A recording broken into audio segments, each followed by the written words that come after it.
আসসালামু আলাইকুম। আমি আবার আপনাদের সাথে যুক্ত হয়ে গেলাম লাইভ 24 এবং নাগরিক ভাবনা দেশ সংগ্রাম থেকে একই সাথে সম্প্রচার হচ্ছে। আমরা বর্তমানে অবস্থান করছি, যেটি আপনারা জেনেছিলেন যে ২৬ নং বিকে নগর কাজীকান্দি সরকারি প্রাথমিক বিদ্যালয়ে এই কেন্দ্রে অবস্থান করেছিলাম।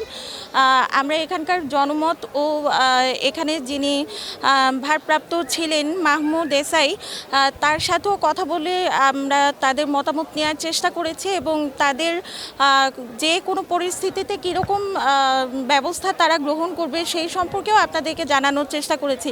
এই পর্যায়ে আমরা কথা বলবো এখানকার যিনি চেয়ারম্যান ছিলেন তার সাথে কথা বলবো। জি, আসসালামু আলাইকুম। ওয়ালাইকুম সালাম। আসসালামু আলাইকুম প্রিয় আমার বিকনগরবাসী। আমি নবনির্বাচিত চেয়ারম্যান আলহাজ ইস্কান্দার আলী ভূঁইয়া। আমার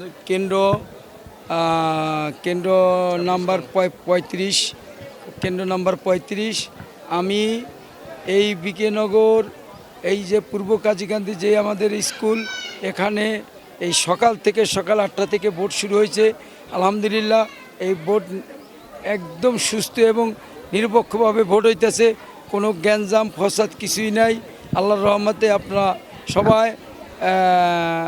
সবার সুস্থ কামনা করি। আসসালামু আলাইকুম।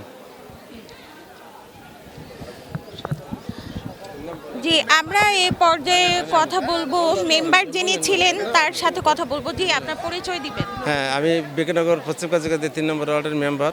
আমার নাম আব্দুল সালাম। যে আমাদের যে কেন্দ্রে যেই ভোট হইতেছে সকাল 8টা থেকে খুব সুষ্ঠু সুন্দরভাবে ভোট হইতেছে। কাকে যোগ্য প্রার্থী বলে মনে করছেন? আমি ইদ্রিস ফরাজিকে যোগ্য প্রার্থী মনে করছি। আমরা এখানে আসতে গিয়ে দেখলাম যে এখানকার যাতায়াত ব্যবস্থা খুব একটা ভালো না। তো হাজী মোহাম্মদ ইদ্রিস ফরাজি যদি নির্বাচিত হয়ে আসেন, সেক্ষেত্রে তার কাছে আপনার চাওয়া পাওয়া কী থাকবে, জনগণের হয়ে বলবেন। এই জনগণের উন্নয়নের জন্য আমাদের রাস্তাঘাট, আমাদের এই যে দৈনিক বাজার থেকে একবারে পশ্চিম কাজীকান্দি পর্যন্ত জমাতে বাড়ি পর্যন্ত আমাদের এই রাস্তাটা যদি মেরামত করে দেয়, পাকা করে দেয়, আমরা এই রাস্তাটার জন্য অনেক অবহেলিত।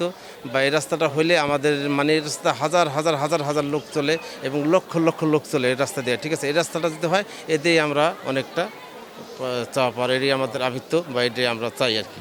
আমরা এই মুহূর্তে কথা বলবো এখানে অন্য আরেকজনের সাথে, তার মতামত নেওয়ার চেষ্টা করব। জি, আসসালামু আলাইকুম। ওয়ালাইকুম সালাম। আমার নাম মোহাম্মদ রফিক শেখ। আমি 26 নং সরকারি প্রাথমিক বিদ্যালয়ের একজন ভোটার। পূর্ব কাজীকান্দি আমার বাড়ি। ভোটের সার্বিক পরিস্থিতি যদি বলতে চাই, আলহামদুলিল্লাহ খুব ভালো আছে, শান্তিপূর্ণভাবে এবং সুস্থভাবে ভোটাররা ভোট দিতেছে স্বতঃস্ফূর্তভাবে। এবং আশা করি এই ভোট বিকেল 4টা পর্যন্ত ভোট নেওয়া হবে এবং এর ভিতরে আমার মনে হয় সকল ভোটেই ভোট কাভারেজ হয়ে যাবে এবং শান্তিপূর্ণভাবে ভোট দিয়েছে। কোনো অপ্রীতিকর ঘটনা এখন পর্যন্ত ঘটে নাই, আশা করি সামনেও ঘটবে না ইনশাল্লাহ। শান্তিপূর্ণভাবে চেয়ারম্যানের নেতৃত্বে এখানে ভোটাররা বাড়ি বাড়ি গিয়ে আমরা উপস্থিতি কামনা করছি এবং হচ্ছেও, আপনারা দেখতেছেন।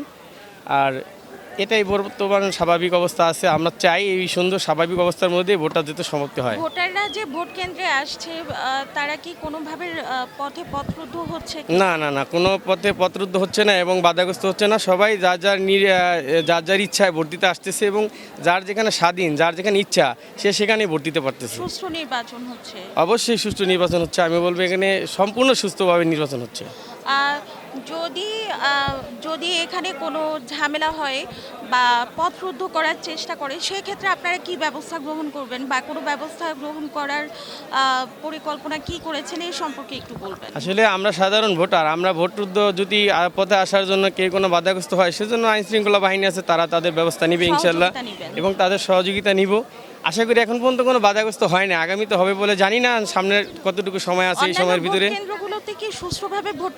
হ্যাঁ, মোটামুটি আশা করা যায়। আমরা যেগুলো আমাদের নলেজ আছে বিকেনগর ভিতরে, যেহেতু বিকেনগর পাবলিক উচ্চ বিদ্যালয়, তারপর সুবান্দি মাতবরকান্দি মোল্লাবাড়ির সামনে যে কেন্দ্রগুলো, ওখানে শান্তিপূর্ণভাবে ভোট হচ্ছে বলে আমরা জানি এবং এখন পর্যন্ত শান্তিপূর্ণভাবে ভোটে সেখানে হচ্ছে।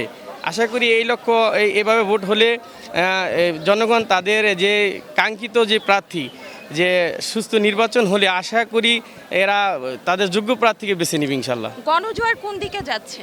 গণজোয়ার তো এখন মোটামুটি দেখেন, পুরো জাজিরার বিষয়টা যদি আমরা বলি, সেখানে গণজোয়ারের দিক থেকে যেমন মানুষ এখন বেছে নিতে চাচ্ছে যারা একদম শান্তিপ্রিয় নিরীহ লোক হিসেবে, বা হাজী মোহাম্মদ ইদ্রিস ফরাজি সাহেবের দিকেই দেখি মানুষের একটু মনোযোগ বেশি এবং ভোটারদের উপস্থিতি আছে। আপনারা হয়তো এখানে অ্যানালাইসিস করলে দেখতে পারবেন যে এখানে খুব সুন্দরভাবে মানুষ ভর্তি আছে, কিন্তু এর ভিতরে হুন্ডা মার্কার সাপোর্টারই বেশি আমাদের আপনি এদিকে। কি মনে করছেন যে হুন্ডা মার্কাকে ভোট দিয়ে নির্বাচিত করলে সে এলাকার উন্নয়ন করবে বা জনগণের জীবন মানের ক্ষেত্রে গুরুত্বপূর্ণ ভূমিকা পালন করবে? জি, এটা আমরা আশা করি এজন্যই যে ওনার পিছনের দিকে যদি আমরা তাকাই, উনি পিছনের দিক থেকে দেখলে আমরা অনেক আগের থেকে দেখছি উনি একজন দানবীর লোক, সমাজসেবক এবং বলিষ্ঠ কণ্ঠস্বর, অন্যায়ের বিরুদ্ধে সবসময় কথা বলে এবং উনি নিঃস্বার্থ লোক। উনি রাস্তাঘাট, ব্রিজ, কালভার্ট, এরপর শিক্ষা প্রতিষ্ঠানে উন্নয়ন করার জন্য, লেখাপড়ার যে মান উন্নয়ন, এর ভিতরে উনি বড় ভূমিকা রাখছে, যা পিছনের দিনে আমরা দেখেছি। সেই সুবাদে আমরা বলতে পারি উনি যদি বিজয়ী হয়ে আসে, ইনশাল্লাহ উনি জনগণের খেদমত করবেন এবং ওনার দ্বারা জনগণের উপকার হবে। জি, ধন্যবাদ আপনাকে। আর শুধু মণ্ডলী, আমরা এখানে বিভিন্ন জনগণের সাথে চেয়ারম্যান, মেম্বার, এসআই, ভারপ্রাপ্ত এসআই, বিভিন্ন জনগণের সাথে কথা বলে যতটুকু জানতে পারলাম যে গণজোর বর্তমানে হচ্ছে এরা চাচ্ছে যে হাজী মোহাম্মদ ইদ্রিস ফরাজি যিনি আছেন, ফরাজি বংশ একটি ঐতিহাসিক বংশ, এটা আমরা সবাই জানি। তো জনগণ তাকেই চাচ্ছে এবং তাকে যোগ্য প্রার্থী বলে মনে করছে। আপনারা আমাদের সাথেই থাকুন। লাইভ 24 থেকে সামি ইয়াসমিন প্রিয়া। নিজেরা দেখেছেন, আমরাও দেখছি, সুষ্ঠু অবাধ নির্বাচন হচ্ছে। ভোটারের উপস্থিতি যে কোনো সময়ের তুলনায় বেশি এবং উৎসবমুখর পরিবেশে মানুষ ভোট দিচ্ছে স্বতঃস্ফূর্তভাবে। জি, ধন্যবাদ। ধন্যবাদ।